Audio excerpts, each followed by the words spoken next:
दोस्तों, अगर आप विदेश जाने के लिए ट्राई कर रहे हैं तो ये वीडियो आप लोग के लिए। वीडियो को प्लीज आप लोगों से रिक्वेस्ट रहेगा कि पूरा वीडियो देख लीजिएगा।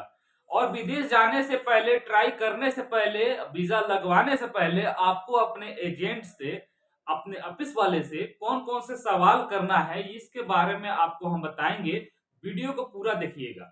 नहीं तो बहुत ऐसे लोग हैं कि जो लोग विदेश में जा करके फंस जाते हैं, क्योंकि वो लोग यहाँ पे कुछ सवाल नहीं करते हैं और बाद में जब पूछते हैं तो एजेंट लोग जवाब देते हैं, ऑफिस वाले से जवाब मिलता है कि आपने तो ये बात हमसे नहीं पूछा था। फिर आपका मुंह बंद हो जाता है। तो मैं नहीं चाहता हूं कि आपको अधूरी नॉलेज हो। मैं चाहता हूं कि विदेश जाने के लिए अगर आप जा रहे हैं, ट्राई कर रहे हैं किसी कंपनी में काम करने के लिए, तो सारे जानकारी आपको पहले ले लेना चाहिए। अगर आप पहले जानकारी नहीं लेंगे, जाने के बाद दिक्कत हो सकता है। चलिए वीडियो को स्टार्ट करते हैं। हमारे यूट्यूब चैनल पे अगर आप लोग पहली दफा होंगे तो यूट्यूब चैनल को आप लोग सब्सक्राइब कर लीजिएगा, क्योंकि इसी तरीके का इंफॉर्मेटिव वीडियो हमारे यूट्यूब चैनल पे हमेशा आता रहता है। तो सबसे पहला सवाल तो आपको ये करना है, अगर आप पासपोर्ट दे रहे हैं या इंटरव्यू देने जा रहे हैं तो आपका काम कौन से देश में हो रहा है। सबसे पहला सवाल क्या होगा आपका कि कौन से देश में आप हमें भेजेंगे, कौन से देश का वीजा आपके पास है।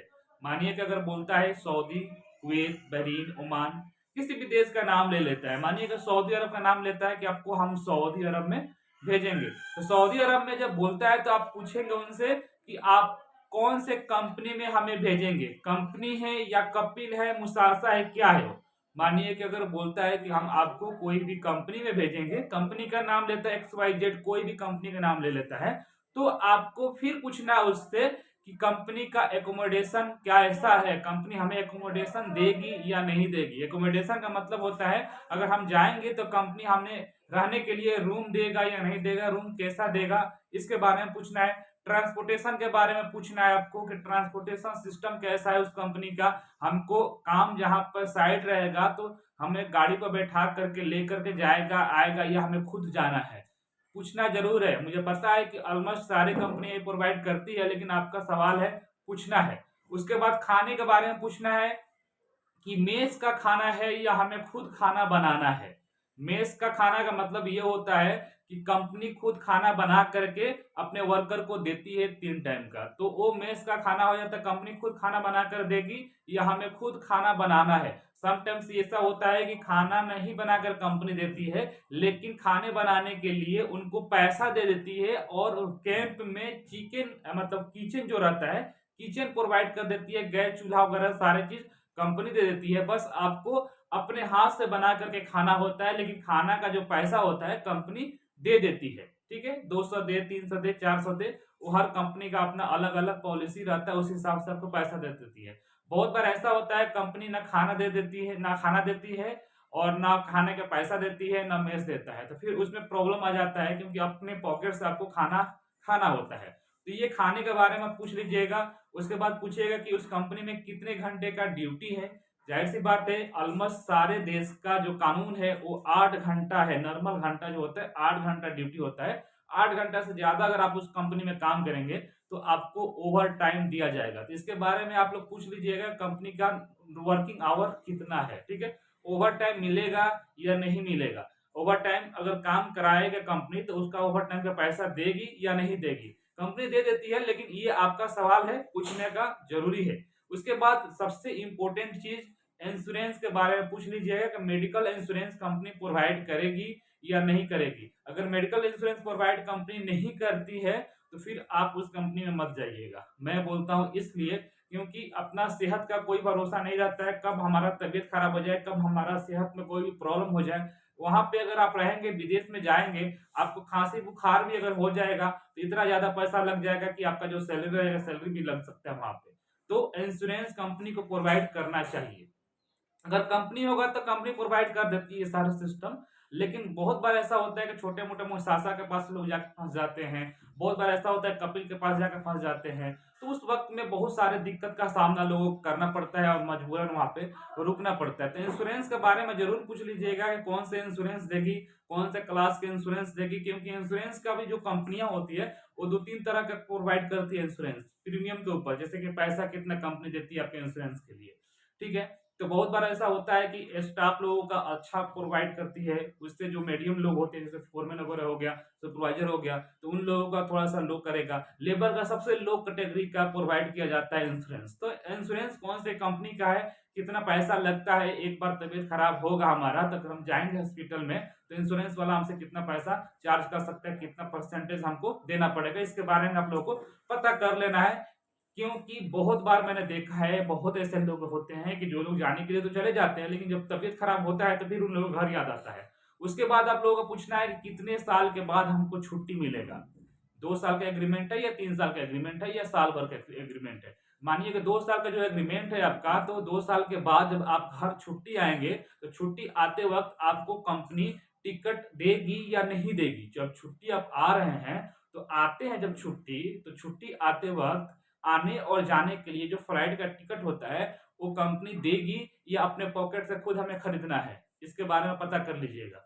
उसके बाद से पता कीजिएगा जितने दिन हम छुट्टी रहेंगे अपने घर पे, जितना दिन हमको छुट्टी बनेगा, 45 दिन बने या 2 महीने बने या 1 महीना बने, जितना भी बनता है आपका छुट्टी, तो उस छुट्टी का पैसा है, वो पैसा देगा कंपनी या नहीं देगा? बहुत बार ऐसा होता है कि कंपनी छुट्टी का पैसा नहीं देती है। बहुत बार ऐसा होता है कंपनी की छुट्टी का पैसा देती है, ऊपर से आपको टिकट आने-जाने के टिकट भी देगा। ये होता है मेरे भाई, इसलिए मैं आप लोगों को बता रहा हूँ, वही कंपनी में जाइएगा जहाँ पे सारे फैसिलिटीज़ आपको मिल रहा हो।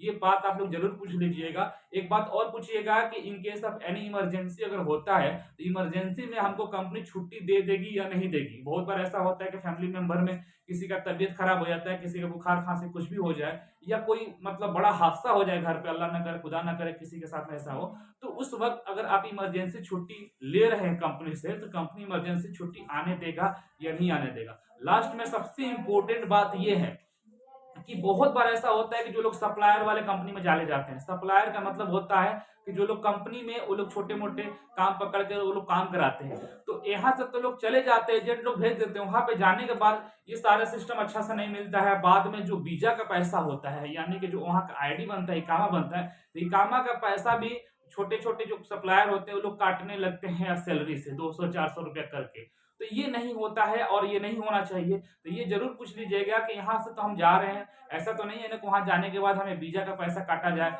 इकामा का पैसा काटा जाए, आईडी का पैसा काटा जाए, इंश्योरेंस का पैसा काटा जाए। ये सारे चीज़ आप लोग पूछ लीजिएगा। अब हम बताते हैं कैसे कंपनियों में जाना चाहिए आपको।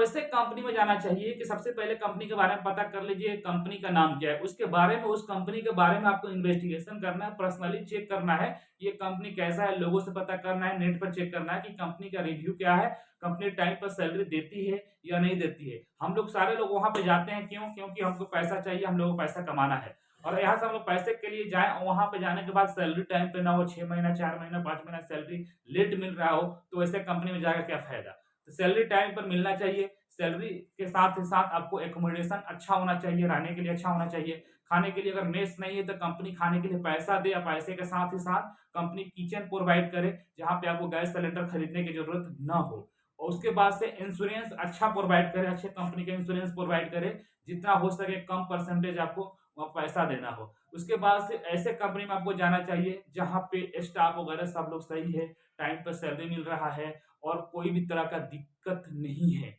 ऐसे कंपनी में आप जाने की कोशिश कीजिएगा कि जहाँ पे आपको टाइम पर सैलरी मिले, इंश्योरेंस मिले, 8 घंटे की ड्यूटी हो, कुछ ओवरटाइम भी चल जाए तो अच्छी बात है कि ओवरटाइम से लोगों का खर्चा पानी निकल जाता है। तो ये सारे चीज़ आप लोगों को पहले पता कर लेना है। बहुत बार ऐसा होता है कि लोग जाने के लिए तो चले जाते हैं, बाद में पता चलता है कि वो कपिल में जाके फँस चुके हैं या कोई मुसासा के पास जाके फँस चुके हैं, तो कोई भेड़-बकरियाँ चरा रहा है, तो सैलरी कम है, तो ये है, तो नाटक बहुत है। ऐसे कंपनी में जाना चाहिए जो कंपनी साल भर पे या 2 साल पर जो छुट्टी दे रही है, तो आने और जाने के लिए आपको टिकट दे रही है, दोनों तरफ का फ्लाइट का टिकट दे रही है।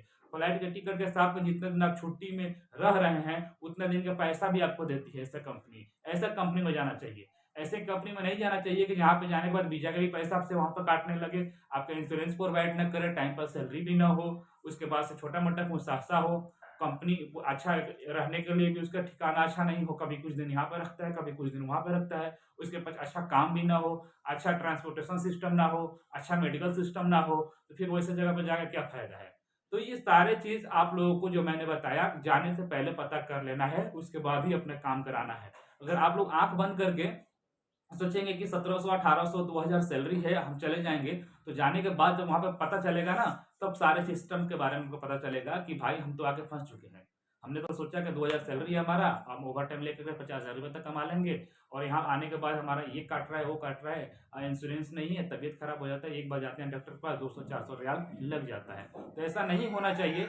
आप लोग कोशिश कीजिएगा कि जितना हो सके अच्छे कंपनी का सर्च करें, पता करें, उसके बाद जाए जल्दी।